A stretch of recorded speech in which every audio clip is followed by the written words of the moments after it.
Morning sa bawat isa and Happy Lord's Day na muli. So napakabuti ng Panginoon that He continues to allow us to celebrate His goodness tuwing Lord's Day. No? Hindi lang tuwing Lord's Day, actually araw-araw. So purihin ng Diyos. Tayo po ay nagpapatuloy sa ating pag-aaral at pagtanggap ng mabuting balita mula sa Gospel according to St. Luke. Lord's Day, ano tayo ngayon? 18 lang ba? Oo, kala ko 20 na tayo. Lord's Day 18, no? And we are continuing our study sa Gospel according to St. Luke's. St. Luke pala, hindi ba yung St. Luke's? No? Huwag tayo doon, sa St. Luke's. Dito lang tayo sa St. Luke lang muna. Chapter 12 na tayo. Tapos na yung chapter 11. Na according nga kay Pastor Eka last Sunday, medyo mahirap talakayin yung chapter 11 na yun, yung parte ng chapter 11 na yun. Actually, ito yung chapter 12 na to, medyo may kahirapan din. Dahil may mga revelation ang salita ng Panginoon na medyo mahirap siyang i-explain. Mabuti na lang, merong material na nabili si Pastor Kyle from yung kamakailang nila, labas nila ng bansa. Yung Gospel Pharisee ba yun? Ayun, Evangelical Pharisee. Saktong-sakto. Chapter 12. So, purihin ng Diyos. Medyo malaki yun na itulong ng material na yun nung binasa ko siya. As to how we should understand yung sinasabi nitong chapter 12 na to ng Gospel according to St. Luke. No? And glory to God, dahil chapter by chapter, topic by topic, patuloy na iniahayag ng Diyos yung kanyang sarili sa bawat isa sa atin. Ang kanyang kabutihan, ang kanyang katapatan, ang kanyang pagmamahal sa kanyang mga hinirang ay patuloy nating nararanasan sa pamamagitan ng kanyang mabuting balita. So, buksan po natin yung ating mga Bibles. Now, I expect that you have your Bibles with you, be it electronic Bible or yung physical Bible. No? So, basahin po natin. Maganda yung translation ng ESV or yung English Standard Version. Pero ano bang version meron kayo? Ano bang translation yan? Sabayan po ninyo ako ng pagbasa ng tahimik sa inyong kinaroroonan as I read it aloud. In chapter 12, verses 1 to 12, in the meantime, when so many thousands of the people had gathered together, that they were trampling one another, He began to say to His disciples, First, beware of the leaven of the Pharisees, which is hypocrisy. Nothing is covered up that will not be revealed or hidden that will not be known. Therefore, whatever you have said in the dark shall be heard in the light. And what you have whispered in private rooms shall be proclaimed on the housetops. I tell you, my friends, do not fear those who kill the body. And after that, have nothing more that they can do, but I will warn you whom to fear. Fear him who after he has killed has authority to cast into hell. Yes, I tell you, fear him. Verse 6, Are not 5 sparrows sold for 2 pennies? And not one of them is forgotten before God. Why, even the hairs of your head are all numbered. Fear not, you are of more value than many sparrows. And I tell you, everyone who acknowledges me before men, the Son of Man also will acknowledge before the angels of God. But the one who denies me before men will be denied before the angels of God. And everyone who speaks a word against the Son of Man will be forgiven. But the one who blasphemes against the Holy Spirit will not be forgiven. And when they bring you before the synagogues and the rulers and the authorities, do not be anxious about how you should defend yourself or what you should say. For the Holy Spirit will teach you in that very hour what you ought to say. Purihin ng Diyos sa pagbasa ng kanyang mabuting balita. Tayo po'y manalangin bago tayo magpatuloy. Panginoon, dakilain ka at luwalhatiin ka sa aming kalagitnaan. Salamat sa paghahayag ng inyong mabuting balita. And with your words, Panginoon, may we continue to receive your wisdom that gave us the freedom to obey you and to trust you completely, Panginoon. Lord, patuloy po ninyong ihayag ang inyong sarili sa bawat isa sa amin at patuloy po ninyong ipakilala ang aming mga sarili sa amin sa inyong harapan, Panginoon. Salamat po, ito ang aming dalangin sa ngalan ni Kristo Jesus. Amen. So, meron po tayong meron tayong tatlong major points na kailangan nating matutunan o dapat nating unawain at bigyan diin dito po sa passage nito na pag-aaralan natin ngayon. Ano yung tatlong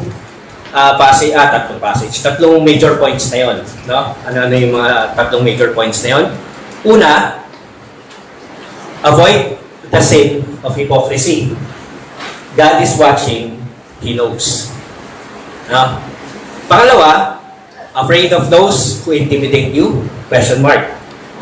Don't be. God is watching over you. He knows and cares for you. Pangatlo, acknowledge Christ before all men. Watch out, do not blaspheme God. So yan po yung dapat nating isa puso at isa isip sa punto ng pag-aaralan natin ngayong passage na ito. No? Una, yung avoid the sin of hypocrisy. Sabi nga sa chapter 12, verses 1 to 3, no? In the meantime, when so many thousands of people had gathered together that they were trampling one another, He began to say to His disciples, first, ilan daw ang nag-gather para makinig sa ating Panginoong Jesucristo? Libo-libo na, no? Libo-libo. Oo, many thousands na eh. Hindi lang siya libo, kundi libo-libo na. Many thousands na talaga. Tapos, nagkakasiksikan na nga sila, no? Nagkakatapakan na ng kanilang mga paa. So, medyo sobrang dami na talaga ng tao. Kasi itong mga panahong ito, kilala na talaga ang Panginoon that He is from God and He's performing miracles. Many signs and wonders and miracles. Healing the sick. No? Pinapalayas niya yung mga demonyo na sumapi doon sa mga tao na naalipin. Yung mga blind, nakakakita. Yung mga pilay, nakatatayo, nakatatakbo, nakalalakad. No? So maraming miracles na talaga. Even feeding the 5,000 and more. No? Sobrang dami na ng pinakitang miracle ng ating Panginoong Jesucristo. And yet, etong mga pagkakataong ito, nagkaroon na ng confrontation ang Panginoon at ang ilan sa mga Pariseyo. Kasi sinabihan siya ang ating Panginoon ay sinabihan ng mga Pariseyo during this time or before this time ng passage na ito, na what He is doing comes from Beelzebub, no? Yung kanyang miracles na piniperform ay nagmula sa Diablo at hindi siya nagmula sa Diyos, siya mismo. Kaya naman, yun yung passage na binigay ni Pastor Kyle nung nakaraan, no? Tinuro ni Pastor Kyle. And then last Sunday, yung rebuke naman ng ating Panginoon sa mga Pariseyo, yung chapter 11, yung last part of the chapter 11. Ito naman ngayon, yung mga disciples ng ating Panginoon, ang kanyang sinabihan, na ingatan ninyo, mag-ingat kayo sa level of the Pharisees, which is, ano daw? Hypocrisy. No? Ano yung hypocrisy? Ano bang hypocrisy sa Tagalog? Pagkukunwari. No? Pagkukunwari. No? Nothing is covered up, sabi ng ating Panginoong Jesucristo, that will not be revealed. So walang kasalanan o walang pagkukunwari ang hindi maihahayag in the public. When the time comes, lahat ng yan, lahat ng itinatago ng isang hipokrito para itago yung kanyang sariling kasalanan o kaya yung kanyang karumihan o yung pangit na pag-uugali ay mailalabas. No? Mailalabas, maihahayag in the public. At ang mangyayari ay malalaman, hindi lamang ng mga taong nakapalibot sa kanya, kung hindi maging ng mga angels of the Lord, heavenly bodies. No? May expose yung kanyang karumihan. No? Hypocrisy, in the very words of our Lord Jesus Christ, is what He calls the leaven of the Pharisees. No, yung leaven, yung libadura. the Lord Jesus Christ used the figure of speech to stress an important matter that could ruin the spiritual life of His disciples. Kaya pinag-iingat niya. No? Yung yeast or yung libadura na inihahalo sa paggawa ng tinapay, yun yung ginamit na figure of speech ng ating Panginoong Hesukristo. Yung libadura na yun, pag hinalo sa tinapay, no, as we know it already, narinig na natin to sa maraming sermons, at maging sa mga gumagawa ng mga tinapay, na kapag yung tinapay na ginagawa nila ay hinaluan ng libadura, after some time, mag-expand ito. No? Lalaki. Pero, ampaw, may hangin. Hindi siya yung purong tinapay lang talaga. So may hangin siya. Malambot siya, malaki siya, mataba siya, pero hindi siya yung purong tinapay. So, kapag napasobra naman sa yeast, anong nangyayari? Maasim yung yung tinapay. Di po ba? Umaasim yung tinapay. Masakit sa tiyan. Kaya kapag meron kayong nakain na tinapay na parang maasim sa sikmura ninyo, sobra sayang yun sa yeast. Yung mga ganong klase ng tinapay. So, hindi rin siya ganong kaganda at hindi siya talaga healthy. Kaya, ginamit ng Panginoon ang figure of speech na ito kasi nakakasira din siya kapag sobra. Nakakasira din siya ng tinapay, nakakasira din siya ng quality ng tinapay, and ganun din yung hypocrisy, nakakasira ng quality ng pamumuhay ng mananampalataya. Kaya pinag-iingat ng Panginoon ang mga disipulo niya, yung kanyang mga tagasunod sa level of the Pharisees. No? So, yung libadura na tinutukoy ng ating Panginoong Hesukristo na dapat iwasan ng kanyang mga disipulo, yun nga yung hypocrisy. Dahil ang hypocrisy ay napakamapanganib na uri ng kasalanan kasi hindi ito makikita sa pamumuhay ng tao. Hindi ito hayagang makikita. Hindi siya exposed agad. So, yun yung purpose ng hypocrisy. Para itago, i-conceal yung pagkakamali, yung pagkukulang o yung pangit na pag-uugali. Kaya nga ang sabi ng Panginoon, darating ang panahon, it will be exposed in the open. No? So, kadalasan, natatago ang kasalanan ng hypocrisy sa paningin at kaalaman ng mga tao. Hindi lang basta natatago ang kasalanan ng hypocrisy, kung hindi transformative din ang karakteristik nito. Meaning to say, kayang baguhin ng hypocrisy ang pag-uugali ng isang mabuting tao. Actually, wala naman talagang mabuting tao. Pero yung mananampalataya na may tiwala sa Panginoon at umaasa ng kanyang kaligtasan mula sa Panginoon ay posibleng baguhin ng hypocrisy. No? Yung kanyang pananampalataya at yung kanyang buong pamumuhay. At ang masaklat pa nito, iba yung kino-confess niya with his mouth or with her mouth sa sa motibo ng kanyang pamumuhay at ina-action niya in private as opposed to what he is acting or she is acting in public. Magkaiba, magkalayo. No? So, paano binabago ng hypocrisy ang buhay ng isang tao? Ang taong hipokrito ay pretentious. Nagpe-pretend. Ang origin yata ng salitang hypocrisy is ng hypocrite. Malayo yung pinanggalingan ng origin niya sa Greek word. No? Ang Greek word niyan is hypocrite. Ang layo, di ba? Sa hypocrite. Sa Greek word, hypocrite. No? So, yun yung ibig sabihin nun. Ang origin ng term na yon ay ginagamit sa mga actors, stage actors. So, yun talaga yung role nila. Role-playing talaga sila. Hindi talaga sila yung natural na tao o yung natural na pagkatao nila pinapakita nila sa kanilang pamumuhay. Kung hindi role-playing talaga. So, pretending someone else instead of acting out his or her own o yung true nature. No? So, deception ang goal ng mga taong hipokrito. So, to deceive people around them. Nagpapakita ng kabutihang asal, nangungusap ng mabuting salita, pero napakalayo ng motibo na sa ipinapakitang pag-uugali. No? Kaya nga nang nasabi ko kanina, iba yung private life sa public life. No? Parang mga politiko lang. Kidding aside. Actually, yung mga Pharisees din during their days are considered politicians. They're considered lawyers and politicians during their days kasi sila yung mga nakakaalam ng batas. No? So sabi ng Panginoon sa kanyang mga disciples, beware. Mag-ingat kayo. Iwasan ninyo. Layuan ninyo ang ganitong klase ng pag-uugali. Nothing is covered up that will not be revealed or hidden that will not be known. Beware. Dahil lahat ng kasalanan eventually ay mai-expose. Lahat ng kasalanan, nino ang tanong. Lahat ng kasalanan, nino. No?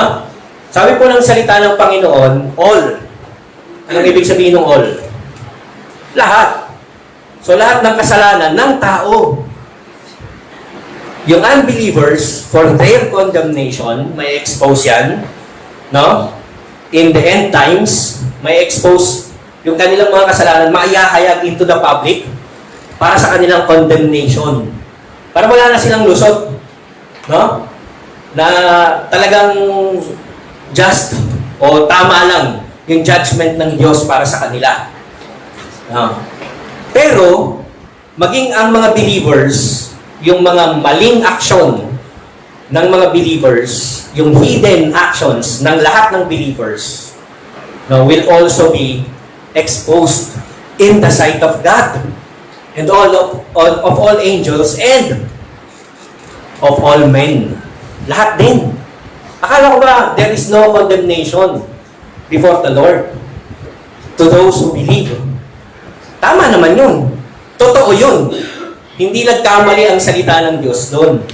Maaring nagkakamali tayo ng pagkakaintindi dahil akala natin similar yung o pareho ng meaning yung no condemnation at saka no exposition. Magkaiba po yung ibig sabihin nun. May expose at may expose yung ating wrongdoings in the sight of God during the time na bumalik ng ating Panginoon to judge the living and the dead. So lahat tayo husgahan according to what? Sabi ng Bible, according to our actions. Pero tayong mga mananampalataya, naniniwala tayo, dahil according sa sinasabi ng salita ng Diyos, na hindi nakakatulong sa kaligtasan natin o hindi nakadadagdag ng kaligtasan ng ating mga mabuting gawa. Bakit kailangan tayong husgahan according to our actions? No? So, kasama ba tayo doon sa huhusgahan? Well, sabi ng Bible, kasama tayo, pero hindi for condemnation. For acknowledgement lamang that we are children of God. So dapat, itong exposition ng kasalanan natin in the sight of God, in the sight of the angels, and the sight of all men, ay encouragement sa ating mga mananampalataya. No? Kaya naman, isipin ninyo, kung matindi yung kasalanan na itinatago mo, tapos may expose in the end, no, malalaman mo yung, mali pala ako. Akala ko wala na yun Akala ko ganito na yun Akala ko ganyan na yun Bakit? Parang, ano pala? Ano magiging reaction mo in the sight of God? No? True believers would be grateful that in spite of all the wrongdoings, no? In spite of all the wrongdoings, God has forgiven you. No? Yun yung sinasabi dito ng ating Panginoong Hesukristo. So lahat tayo huhusgahan according to our actions. Unbelievers for their condemnation, believers for their acknowledgement of being children of God. Kaya nga, yung sanctification na ginagawa ng banal na spirito ay napakahalaga sa bawat isa sa atin. No? Dahan-dahang ini-expose ng banal na spirito yung kasalanan at kamalian natin. Kaya nga binibigyan tayo ng pagkakataon to repent, to live a repentant life. Dahil kung hindi, there will come a time na pag na-expose yung kasalanan natin sa harapan ng Diyos, sa harapan ng angels at sa harapan ng lahat ng tao, what will it be? Will it be for our condemnation or will it be for our salvation and gratitude towards God? Alin doon? ang tunay na mananampalataya ay wala ng condemnation.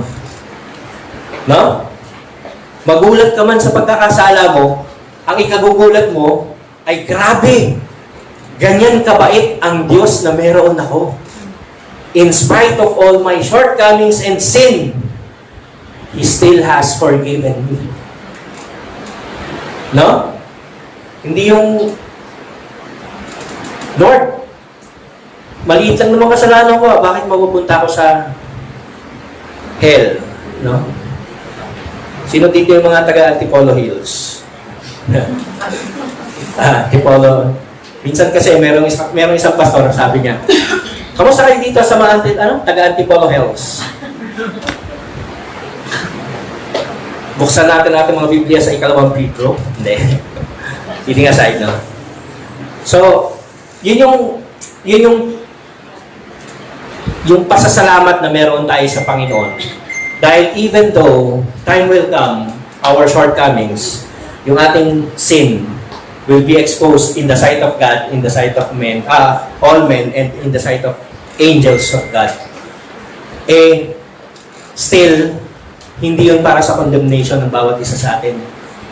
So ngayon pa lang, we must live with gratitude and be grateful in everything that we have received from the Lord. No? Purihin ng Panginoon. And ingatan natin yung buhay ng pagiging two-faced, hypocritical life. Iba yung public at iba yung private. No? Purihin ng Panginoon dahil noon pa man, inihayag na niya yung kanyang sarili at winarningan na tayo sa kasalanan ng hypocrisy. No? Sabi nga ni R.C. Sproul, our sins will be disclosed so that all the things we have hidden will be made clear, so that the truth about our obedience, sanctification, and profession will be made manifest before God, the angels, and all the people. So that all self-deception that is left of us will be banished. Mawawala lahat ng deception na natitira, self-deception na natitira sa buhay ng bawat isa sa atin. It will be for believers' comfort that nothing is hidden from the Lord, and in spite of all our flaws and shortcomings, Christ still redeemed us with His own blood. No? Pangalawang punto, yung katanungan ko na, takot ka ba sa nag-i-intimidate sa'yo? Di ba? Are you afraid? Afraid of those who intimidate you? Ang sabi ng salita ng Diyos, do not be. Do not be afraid because God is watching over you. No? Kanina, God is watching and He knows. Ngayon, He is watching over you. Sabi ng Panginoon, I tell you my friends, tinan nyo kung paano niya tinawag yung kanyang mga disipulo. I tell you my friend, sabi ng ating Panginoon. Hindi siya nangungutang sa atin. Tinawag niya talaga tayong kaibigan. No? Sabi niya, do not fear those who kill the body, and after that have nothing more that they can do. But I will warn you from whom to fear. Fear him who after he has killed has authority to cast into hell. So second death. No? Merong authority to proclaim second death and to perform second death. Yes, I tell you, fear him. Are not 5 sparrows, ito yung maganda rito are not 5 sparrows sold for 2 pennies? And not one of them is forgotten before God. Why? Even the hairs of your head are all numbered. Fear not, you are more of more value than many sparrows. Ang ating Panginoong Hesukristo, ini-encourage niya yung kanyang mga mananampalataya o yung taga-sunod niya during His time na umiwas sa kasalanan ng hypocrisy. Tapos, bigla niyang in-encourage na magmuli. Sabi niya na huwag maging kagaya nila na hipokrito. Tapos sinabihan niya na huwag matakot sa mga hipokritong Pariseo. Ito yung actual na sinasabi ng Panginoon Kung i-interpret talaga natin itong 4 to 8 na to, verses 4 to 8 na to, ito yung sinasabi ng Panginoon, huwag kayong matakot sa mga hipokritong Pariseyo. No? Na nananakot sa inyo. So, ang konteksto po kasi nito, mga kapatid, ang mga Pariseyo, during this time, ay mga abusado sa kanilang pagiging otoridad sa larangan ng batas at moralidad. Abusado sila. Inaabuso nila yung kanilang authority at yung kanilang morality. Sino man ang hindi sumusunod sa kanila, kinakasuhan nila. No? Ganun yung ginagawa nila. Meron silang ini-expel sa mga hindi sumusunod sa kanila. Ini-expel nila saan? Sa sinagoga. Ini-excommunicate nila, inaalis nila sa gathering of the yung chosen one, chosen nation. In-expel nila sa synagogue. Or ikinukulong nila, or ini-exile nila, or even pinapatay nila. Yung mga hindi marunong, o yung mga ayaw sumunod sa kanilang mga katuruan. Yung kukontra sa kanila, ganun yung ginagawa ng mga Phariseo. The Pharisees are fond of finding other people's mistake. They love to put other people in the wrong. They always point fingers. Mas magaling ako sa inyo, kaya pakinggan ninyo ako. Ganun yung attitude ng mga Pariseo. Ito yung napag-aralan ko since birth. Galing, ano? No? Ito yung napag-aralan ko, sundin mo ako, mas alam ko yan kaysa sa'yo. Mas tama ako dyan. Kaya huwag kang magmarunong sa harapan ko. No? Ganun yung ginagawa ng mga Pariseo during their days. Actually, pati yung mga Sadducees. They love to put other people in the wrong. So, anong ginagawa nila? Binubuli nila yung mga tao. They boss around and flex their authority and power over the weak. Kung maalala ninyo, sa account ng John, kung binabasa natin yung Bible natin, merong isang account sa Gospels na isinulat ni Apostle John, the beloved, hindi si John the Baptist, yung bulag since birth. Alala ninyo yung account na yun? Narinig na ba ninyo yung kwento na yun? Sa John chapter 9, yung bulag na ipinanganak na bulag na pinagaling ng ating Panginoon during Sabbath day. No? Tapos nung malaman ng mga Pariseo, in-interrogate nila. Sino nagpagaling sa'yo? Bakit ka ganito ba? Ang dami na, no? Instead of ikinagalak nila yung kagalingan ng bulag, kinonvict pa nila yung bulag. Pinahirapan nila. At in-expel nila sa gathering sa synagogue. Bakit nila in-expel? Kasi nanindigan yung bulag na pinagaling siya ng Panginoong Hesukristo at siya ay bulag since birth. Kaya naman imposibleng manggaling sa diablo ang gawaing pagpapagaling sa kanya. So naniniwala siya na Jesus Christ is from God. Yun ang ayaw na ayaw ng mga Pariseo. Sila lang yung righteous. Sila lang yung moral authority. Bakit ang isang galing sa Diyos ay hindi susunod sa kautosan ng Diyos na wala kang dapat gagawin during the Sabbath? In-explain na nga ng Panginoon yan. Bakit siya nagpapagaling sa Sabbath? Bakit yung mga disciples niya ay kumuha ng mga pagkain during the Sabbath day? No? Sabi ng Panginoon, the Sabbath is meant for man and not man for the Sabbath. And in fact, our Lord Jesus Christ is the Lord of the Sabbath. He Himself is the Lord of the Sabbath. Kaya, wala lang dapat na malalim pang explanation dyan dahil paulit-ulit ng sinabi ng Panginoong Hesukristo yan. Pero yung mga Pariseo, dahil ganun ang ginawa, pinagtanggol nitong bulag na pinagaling ng ating Panginoong Hesukristo during the Sabbath, yung kanyang paniniwala na si Jesus ay mula sa Diyos, pinalaya siya. In-expel siya sa synagogue. No? Bakit? Dahil kinokontra niya ang mga Pariseo. And, recorded in the Bible, hindi rin nagtagal, hindi rin naglaon, yung mga believers were killed by the Pharisees because they were following the teachings of Jesus Christ instead of the teachings of the Pharisees. Yung Acts, account ng Acts, no? Kung saan hinahabol ni Saul na nung na-transform ay naging si Paul. Yung mga believers of Christ, no? Para ano? Para patayin. So, yun yung kanilang ginagawa during that time.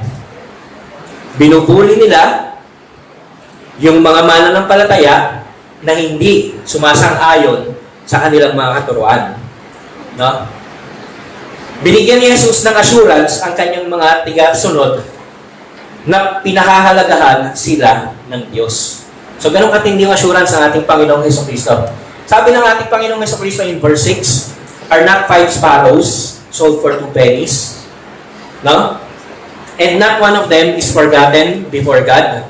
Why even the hairs of your head are all numbered? Fear not, you are of more value than many sparrows." Ano nga ba yung sparrows? Yung mga pumapatay ng mga... Hindi, sparrow unit, iba yun. Yung sparrows, yung maya.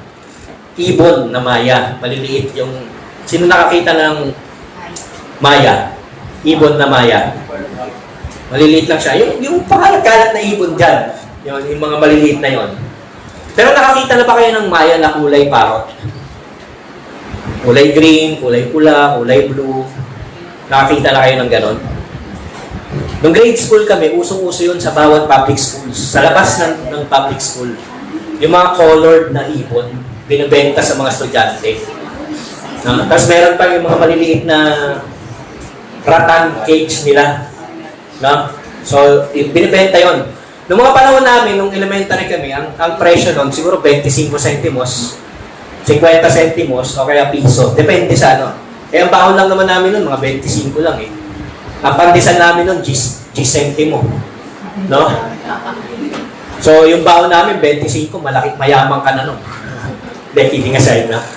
So, paglabas mo ng school, nandun na yun, nagkalat na yun, ang daming ibon. Iba-iba yung kulay. Akala mo mga imported, akala mo mga parot, yun pala mga maya siya, na kinulayan lang ng mga nagtitinda. So kami naman mga bata, dahil nauso, naging fad, ika nga, na gusto namin maging in, na mag-aalaga kami, may pet kami ngayon na maya, bibili kami. Bibili kami. Yung mga may pera talaga bumibili, mga paisa-isa, 2, 3. Tapos kinabukasan, bibili na naman sila. Pag tinanong mo, bakit ka bumibili? Na naman. Wala, namatay agad yung ano eh. Namatay agad yung ano, yung maya. Patay agad, no? So yun yung ginagawa nila, no? Kadalasan yung mga maya na binibili ng mga bata, kinabukasan, patay agad yun. Or kung magtagal man yun, 5 days to 1 week lang. Tapos, bibili na naman sila ng bago. No? So ano po yung punto natin dito? Ang punto po dyan, ang mga ibong maya ay hindi pinahalagahan ng mga tao. Kaya nga sabi ng Panginoong Hesukristo, 5, 5. Parang ganun to pag tinagalog mo eh. 5, 5. Yung sparrows. Ganun lang yung buhay, halaga ng buhay ng mga maya. No? Ginagawang laruan ng mga tao.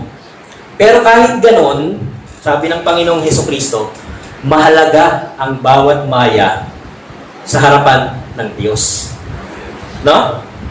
Kasalanan ba ng Diyos kung bakit nahuhuli at ibinebenta at namamatay agad yung mga maya? Siyempre hindi. Hindi kasalanan ng Diyos yun. Kasalanan ng tao lahat yun. No? So, biktima ang mga maya sa kasalanan ng tao. Pero ganun pa man, pinahalagahan ng Diyos ang mga maya. So, ano yung mas malalim na punto? Ano yung mas malalim na punto na sinasabi nitong passage na to? Sa mundong ito, kapatid, napakaraming mapang-abuso at hindi imposible na maging biktima ka rin ng kasamaan sa mundo. No? Hindi imposible yun. Pero huwag kang matakot. Yun yung sinasabi ng Panginoon. This world, evil may it be. Do not be afraid. For the Lord is with you. Is watching over you. No, huwag kang matakot, mahalaga ka para sa Diyos. Ano naman yung connection ng buhok? Itong passage na to, maraming natutuwa sa mga panorth na yung buhok eh. No, yung mga panorth na yung buhok, maraming natutuwa dito sa passage na to. Sipin mo, lahat pala ng strand, ilan na lang tong strand ng buhok ko, alam pala ng Diyos to. No, ganun yung ano yan eh, yung take ng ilan dito eh.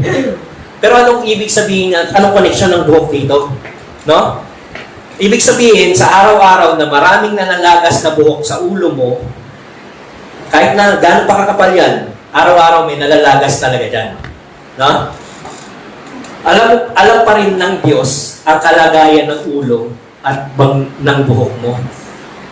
Ganyan kadetalye ang Diyos sa pagpapahalaga sa buhay mo. Yun po yung punto dito. Ganyan kakahalaga sa Diyos. Detalyado ang kanyang pagpapahalaga sa iyo. Kahit na sobrang liit na detalye tungkol sa pinagdadaanan mo, alam na alam pa rin ng Diyos yan. Sino dito po yung nakapagbilang na ng buhok nila sa ulo? Di ba? Kahit magbilang ka ngayon, bukas, iba na yung number niyan. Magbibilang ka na naman. No? So, kaya ba natin bilangin yung buhok natin? Parang imposible, hindi po ba? Kung kayanin man natin, hindi natin ma-maintain yun. Eh, yung nalalagas na buhok mo araw-araw, kapag naliligo ka, ilan yung inaagos doon sa sa drainage, alam niyo? Di ba? Binibilang niyo ba yun? Eh, ganun nga kadami yung nalalagas eh. Nagbabara pa minsan yung drainage niyo. Di po ba? Pag natutulog ka, ilan yung buhok mo lang kumakapit sa unan? Alam niyo? Pag-gising mo, no? Ba't parang naiwan yung buhok ko doon? Dahil sa dami ng nalagas. No? Sa dami na natanggal. Tayo hindi na natin pinapansin yan eh. Pero ang Diyos, alam na alam niya yun. Lahat ng detalye niyan. Kaya huwag kang matakot. This world, evil it may be, God is watching over us. Yun po yung sinasabi niya rito. Ganyan tayo kahalaga sa Diyos. Kaya huwag tayong matakot sa mga nang-i-intimidate sa bawat isa sa atin para umayon tayo sa moralidad nila. No?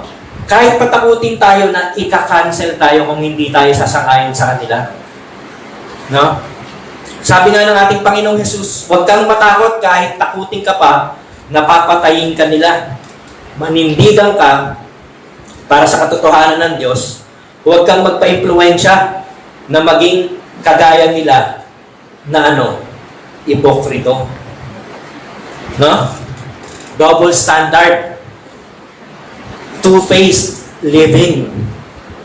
Mas katakutan daw natin ang Diyos na may kakayanan na magbigay ng buhay na walang hanggan kahit napatayin pa tayo ng mga bully dahil sa paninindigan natin para sa Kanya. No? Yun po yung sinasabi dito ng Panginoon. Pahalagahan natin, katakutan natin yung tunay na nagbibigay ng kamatayan at tunay na nagbibigay ng buhay na walang hanggan. Yun ang karapat-dapat na katakutan ng bawat isa sa atin. Itong pangatlo, yung medyo mahirap talaga to eh. Pero ang gusto nating ipunto rito, acknowledge Christ before all men. Watch out, do not blaspheme God. Sabi rito, yung blasphemy against the Holy Spirit, ang unforgivable sin. Pero ang gusto po nating ipunto dito, dahil sabi rin ng Panginoon, kung sino man yung speaks a word against the Son of Man will be forgiven. Meaning to say, i-offend mo man ang Panginoong Hesukristo, mapapatawad ka pa rin. Pero, pag in-offend mo ang banal na spirito, hindi ka niya mapapatawad. No? So, ano pong sinasabi rito ng ating Panginoong Hesukristo? Hindi lamang yung Holy Spirit ang dapat nating ingatan na wag ma-offend or i-blaspheme. Kung hindi, ang Diyos mismo. No? Ang Diyos mismo. Patuloy na pinapaalalahanan ng ating Panginoong Hesukristo ang kanyang mga tigasunod na manindigan para sa katotohanan ng Diyos at huwag matakot at magpa-impluwensya sa mga sa mga nang-i-intimidate or mga bully or mga hypocrites sa buhay ng bawat isa sa atin. Sabi nga natin kanina, ang mga Pariseo, they are fond of finding other people's mistake. They love to put other people in the wrong. They boss around and flex their authority and power over the weak. They love to look down on others so they can receive praise from them. Pag hindi mo sila pinuri, magagalit sila sa'yo. So yun yung mga Pariseyo. At ang lahat ng na-intimidate, definitely, pag nagpa-intimidate ka, mag-give in ka doon sa pananakot nila. Pag nag-give in ka, anong mangyayari ngayon? No? Natakot ka? Sabi ni Michael Reeves, no? Cowardice drives a person into, sige nga, ate-ate, into ano daw? Hypocrisy. Mag-give in ka dun sa ano nila, belief nila. So ano mangyayari ngayon sa'yo? Magkakaroon ka ng transformation na rin sa buhay mo. What will happen to you? No? Magiging kagaya ka nila, hypocrite. Ito yung matindi. Yung hypocrisy will drive you or a person into blasphemy. Yun ang malupit doon. Dadalhin ka sa blasphemy. Kaya napakadelikado talaga ng misplaced fear. Ang term ng ibang theologians dito, sa fear of men, yung misplaced fear. Misplaced yung fear mo. Ang dapat mong katakutan, ang Diyos, hindi yung tao. No? Kasi ang misplaced fear ay nagbubunga daw ng mas mabigat na problema at kasalanan, no? Sa buhay ng tao.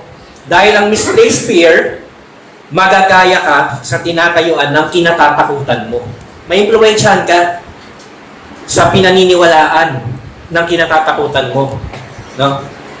So magkakaroon ng pagkakaiba yung paniniwala mo kaysa yung pamumuhay mo. Dahil ang kapag ka na-influensyahan ka ng kinatatakutan mo, dito sa passage, maraming natatakot sa impluensya ng mga Pariseyo. Kaya nakikiisa na lang sila. Nung sinabi ng mga Pharisees, he is from Beelzebub, sumang-ayon na lang sila. So they are blaspheming the Lord Jesus Christ. Pero ang sinabi ng Panginoong Jesucristo, ano sabi niya? Kahit magsabi kayo ng masamang salita patungkol sa Son of Man, mapapatawad kayo. Pero, kapag ka ang banal na spirito ng sinabihan ninyo, ang nilapastangan ninyo, wala nang kapatawaran yan. But in reality, pag nilapastangan mo ang banal na spirito, it only pertains to nilalapastangan mo ang Panginoong Jesucristo. Yung kanyang work, ina-attribute mo saan? Sa work of the devil. Yun yung original intended message ng ating Panginoong Jesucristo dito. No? Sabi ng Panginoong Jesucristo, pag nilapastangan mo ang Ama, ang anak ng tao, mapapatawad ka, pero yung banal na spirito, pag nilapastangan mo, you will not be forgiven. Mga kapatid, tandaan po natin na ang Ama, ang Anak at ang banal na Spirito Santo ay hindi hiwalay sa anumang gawain or anumang bagay. Sa lahat ng bagay, isa sila, magkasama sila. Pero may kani-kaniyang role ang bawat isa sa kanila, but they are always in one accord. They are always in one accord. Sabi ni Michael Reeves, yung anak at ang banal na spirito, ito yung sinasabi ng mensahe niya, no? Na yung anak at ang banal na spirito ay kaisa sa revelation ng scripture na ibinigay ng Ama. At yung anak at yung Ama at ang banal na spirito ay kaisa sa anak sa redemption ng mga hinirang ng tao. At yung Ama at yung anak ay kaisa ng banal na spirito sa regeneration ng buhay at kaluluwa ng mga hinirang ng Diyos. So, iisa sila. Pero ang role ng anak is to redeem God's people. Ano ang role ng Ama? He sent the Son for the redemption of God's people. Ano ngayon ang role ng banal na spirito?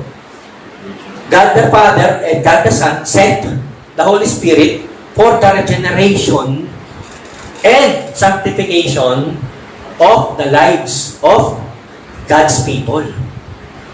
No? Pero bakit yung pagpapalapastangan lamang sa banal na spirito ang unforgivable? Dahil ang banal na spirito ay sent from the Father and the Son. Sinugo ng Ama, ng Anak, para ipaalala at ipatupad ang lahat ng katuruan ni Jesus na nagmula din naman sa Ama. Tandaan po natin yun, ano? Kaya kapag nilapastangan mo ang banal na spirito, nire-reject mo rin ang katuruan ng ating Panginoong Jesucristo. Kaya nga, ang sabi natin dito, do not blaspheme God. Huwag mo nang itry na, OMG. No. Huwag mo na itry yung mga ganong ano. At consciously or subconsciously, you are agreeing with others' declaration that Jesus Christ is not of the Father, but of the devil.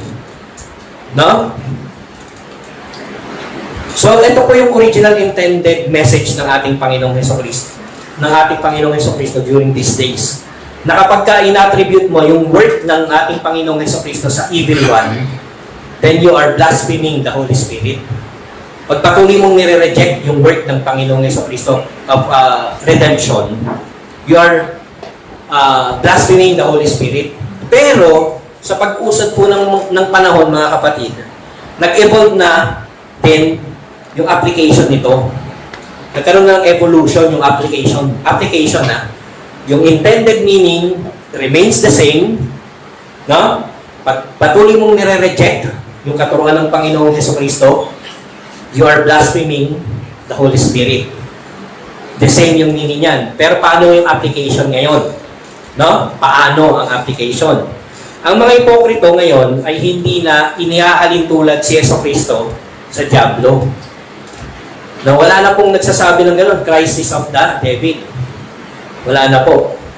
Ang hypocrites, yung mga hayagang makasalanan, yun ang mga nagsasabi na ako naniniwala sa Diyos kasi likhang tao lang naman yung kaisipan na yan na mayroong Diyos. Yung mga hayagang makasalanan. Pero yung mga hipokrito, hindi, praise the Lord. Hallelujah. Kaya nga hipokrito, they are pretending to believe in the Lord Jesus Christ. Pero they are not acknowledging that hindi nila itinatatwa that Christ is from God. Kaya lang, meron na silang maling application ngayon. Ano yung maling application na yun? No? Ito yung matindi. Kinikilala nila na si Hesukristo at alam na nila na nagmula sa Ama si Hesukristo, pero ibang Jesus ang ipinamumuhay nila. Ibang Jesus Christ, hindi yung Jesus Christ of the Bible. Jesus Christ of their own interpretation. Ang kanilang pinamumuhay, mga kapatid. Malayo si Jesus, o malayo sa Jesus na inihahayag ng kasulatan at ng banal na spirito. Sabi nga ni Michael Reeves, once again, ano sabi niya? They are copying the God, small g. They thought they saw in the scriptures. Yung akala nilang nakita nila sa scriptures, akala nilang nabasa nila sa scriptures, kinokopya nila. Na paano? Ito na lang example, practical application, mga kapatid. God is love. Naniniwala kayo doon? Nakasulat sa Bible yun, di ba? God is love. So anong application na ginagawa ng mga hipokrito dyan? Ha? Love na lang. Wala nang law. Hindi na uso yun. Yun yung application nun. Para sa mga hipokrito. No? Tanggap ka ng Diyos kahit ano ka pa. Maging sino ka man, tanggap ka ng Diyos. Hindi mo kailangan magbago. No need for repentance. Di ba nga, sabi ng Panginoon, sabi ng salita ng Diyos, while we were yet still sinners, Christ died for us. So, okay lang, kahit namumuhay tayong makasalanan pa rin. Hindi naman yung kasalanan natin ang magliligtas sa atin at hindi yung kasalanan natin ang babaon sa atin sa Pag niligtas ka ng Panginoon, kahit may kasalanan ka, okay lang. Yun nga yung initial na ginawa niya. Kaya okay lang na magpatuloy ka doon. Tama po ba yun? Maraming tao na ganyan na yung paniniwala ngayon, mga kapatid. Ang repentance is not for Gentile believers. Ang repentance is only for the Jew na nanampalataya sa Panginoong Hesukristo. Marami ng ganyang katuruan sa panahon natin ngayon, mga kapatid. No? Ano pa? Anong adultery? Dahil matagal na akong iniwan ng asawa ko. Masama ba yung magkaroon ako ng second chance sa pagmamahal? Relax naman. Di ba? God is the God of second chances. Ginastify pa. Kahit walang divorce, meron namang grace. Di ba? Tama naman yun. Kahit walang divorce, merong grace. Kaya okay na yung spiritual union. Yun. Narinig niyo na yun, spiritual union? Ang ibig sabihin ng spiritual union, kinasal sa, in-acknowledge ng buong simbahan yung pagsasamang mali ng dalawang tao na may sabit. Isa man o parehong may sabit. In-acknowledge ng simbahan. Kaya ang tawag nila doon, spiritual union. Kasi God is the God of second chances. E paano yung same-sex marriage? Sus, tanggap na nga ni, di ba? Ganun nga yung, ano na ng mga tao ngayon eh. Question, mga kapatid, tanggap na ba talaga ng Diyos? Yung mga binanggit ko? Tandaan po natin, another question, ano nga po ba talaga ang ministry ng Holy Spirit sa buhay ng mga mananampalataya? Anong ministry ng Holy Spirit? Sabi ng 2 Thessalonians, basahin po natin. But we should always give thanks to God for you, brothers and sisters, beloved by the Lord. Bakit daw? Sabi, because God has chosen you from the beginning for salvation through sanctification by the Spirit and faith in the truth. So kung tanggap ng Panginoon, yung wala ng repentance na pamumuhay, ano yung sanctification na sinasabi rito? Pinili ka for salvation through sanctification. Ano ibig sabihin ng sanctification? Paglilinis ng buhay. Pagsasaayos ayon sa standard ng Diyos. Pagbabalik sa iyo sa original na paglikha sa iyo ng Panginoon in the image of God. Yun po yung sanctification dyan, mga kapatid. So, kung tanggap ka as you are, kahit makasalanan ka, total may grace naman, baguhin na natin yan. No? Baguhin na natin yan. Gawin na lang natin, God has chosen you from the beginning for salvation by remaining the same. Ganun na lang gawin natin. And faith in what we believe to be true. Ganun na lang. And faith in the truth. For what we believe in the truth. Ako na yung standard. Hindi yung salita ng Panginoon. Tanggalin na natin yung spirit. Kasi ayaw naman natin tanggapin ang ministry niya. Ano ba yung ministry ng Banal na Espiritu? To sanctify believers. Para iayon ang buhay mo into Christ-likeness. Namuhay bang may kasalanan ng Panginoong Jesucristo? Wala, mga kapatid. Ni isa man sa buong talambuhay niya sa mundong ibabaw, walang kasalanan ang ating Panginoong Jesucristo.